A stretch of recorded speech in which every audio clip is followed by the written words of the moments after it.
So, hello everyone. Today I have invited ChatGPT to talk about the topic that how to think creatively and solve problems effectively.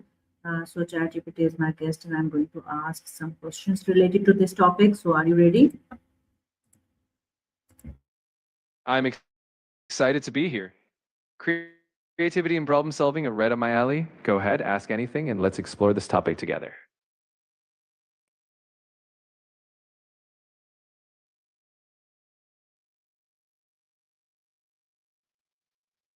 Okay, thank you so much for joining me. So, my first question is that what does creative thinking mean to you?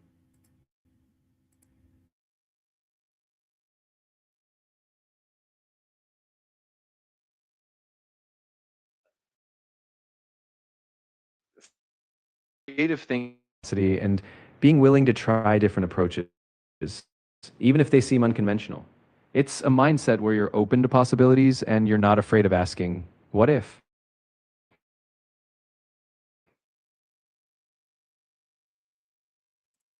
Okay, so is creativity something we are born with or it can be developed? I'd say we all have some natural creative spark, but it's definitely something we can develop. Like a muscle, creativity grows when you practice by exposing yourself to new ideas beyond routine. So even if creativity feels rusty, with curiosity and practice, you can nurture it at any stage. Okay, so why do many people think they are not creative?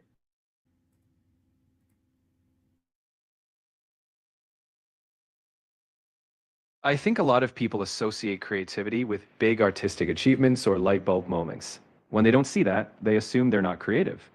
But creativity isn't just about art or breakthroughs. It's also in everyday problem solving, adapting, or thinking differently. Often they or the encouragement.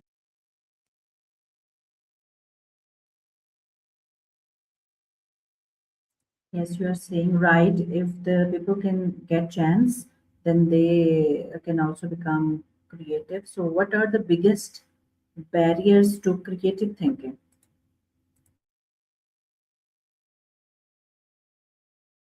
Some big barriers are fear of failure, worrying that ideas won't be good enough, or sticking too tightly to routine thinking.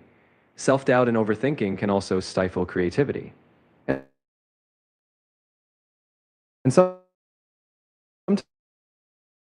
sometimes we just don't give ourselves space. Creativity needs. How you can get out of this routine creative thinking? You can break out of routine by shaking things up a bit. Start by asking unusual questions or looking at problems from new angles, like reversing assumptions or imagining a different perspective. Surround yourself with diverse ideas. Read, watch, or listen to things outside your comfort zone. Also, give yourself permission to try, even if it feels imperfect. The more you allow small experiments, the more creative pathways open up. Okay, how to get out of your comfort zone?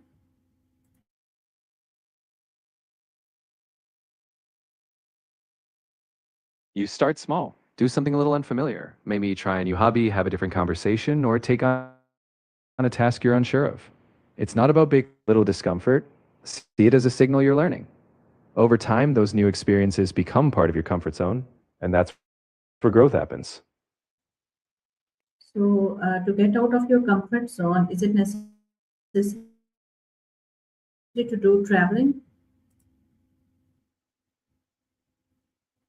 Traveling is a great way to expand horizons, but it's definitely not the only way. You can push your comfort zone at home by learning a new skill, meeting different people, or even shifting how you approach your daily tasks. It's really about challenging your habits and perspectives, not the distance you travel. Okay, so by sitting at home, how you can interact with the different people? You can connect with different people virtually. Join online communities, forums, or classes around topics you're curious about. Attend virtual meetups, collaborate on projects, or even just engage with diverse social media groups. You'd be surprised how many right into your space. Okay, so what type of activities we can design for the kids to make them creative?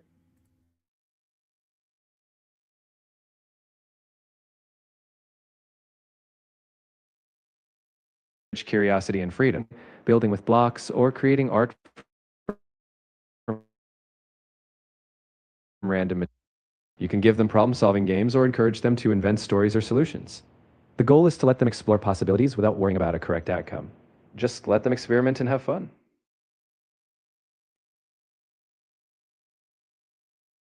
Okay, there was some distortion in the voice, so I'm going to repeat that. For kids, you want, if you want to design the activities to make them curious and give them freedom, open-ended play is like storytelling with no right ending, building with blocks, or creating art from random materials.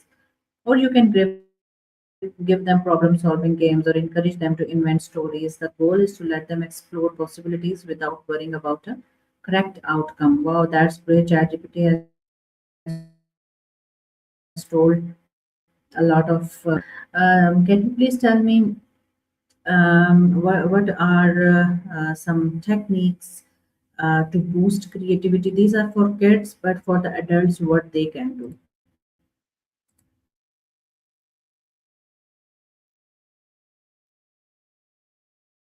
Tech environments, go for a walk or work in a new space.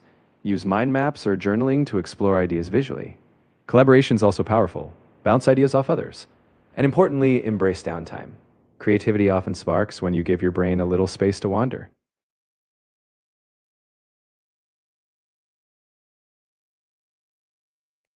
Okay, usually we are doing so many activities.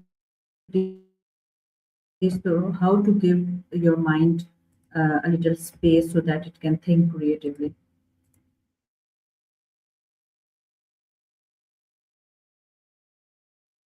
It's all about intentional pauses.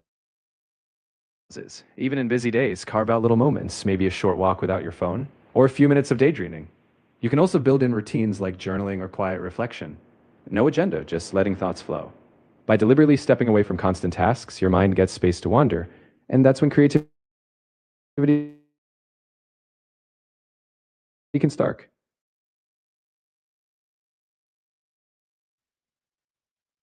Okay, so what habits can improve problem solving skills?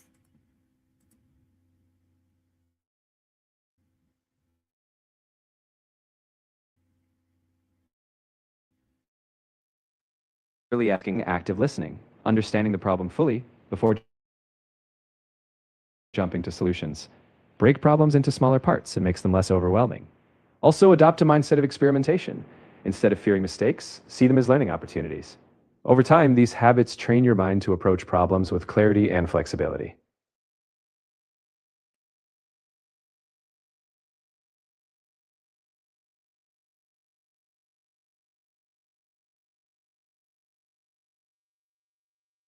Okay, so uh, how can we think outside the box in a practical way?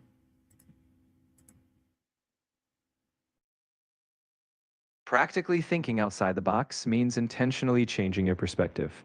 Ask yourself, what assumptions am I making? What if the opposite were true? You can also borrow ideas from unrelated fields. How would someone in a totally different profession solve this? Another approach is to set artificial constraints, like solving a problem with fewer resources. By purposely shifting how you approach things, you'll find fresh angles. How to think differently?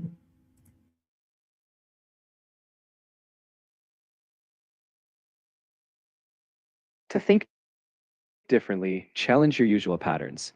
Try learning from diverse viewpoints, read or listen to things you wouldn't normally pick. Ask why you think a certain way, and then flip it. What if the opposite were true? Surround yourself with people who think differently. And importantly, give yourself permission to experiment without fear of failure. By intentionally shifting perspectives and welcoming new inputs, you'll naturally break out of old thought loops.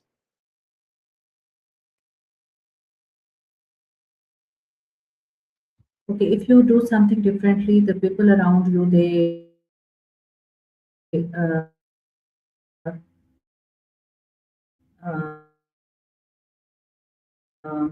feel that you are stupid or in that case.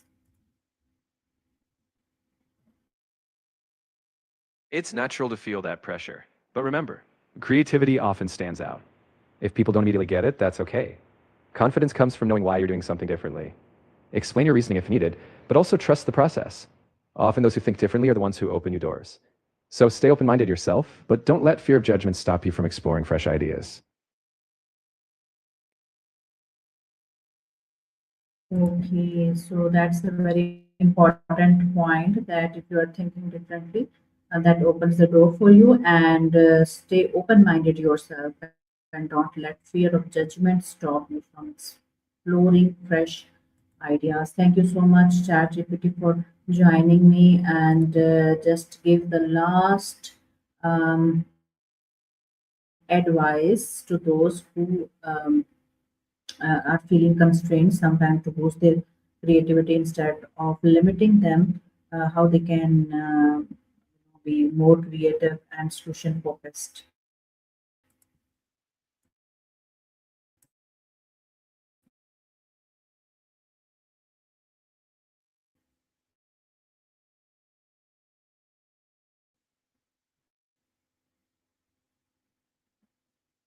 I'd say start by being kind to yourself, whether that's new people, books, or experiences. And remember, every problem can be approached from multiple angles. If one way isn't working, flexibility.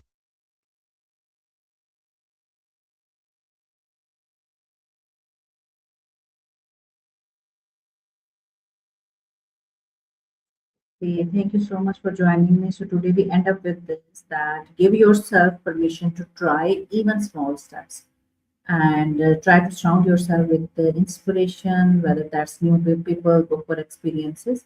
And remember that every problem can be approached from multiple angles.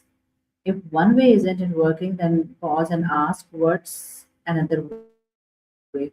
The more you practice that flexibility, the more natural it becomes. So thank you. This was the last message given by the chat GPT. So thank you for joining me. I'll invite you again for the next topic to discuss about. Bye bye.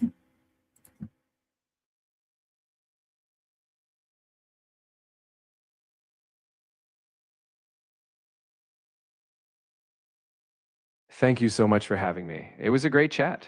Anytime you want to dive into another topic, I'll be ready. Take care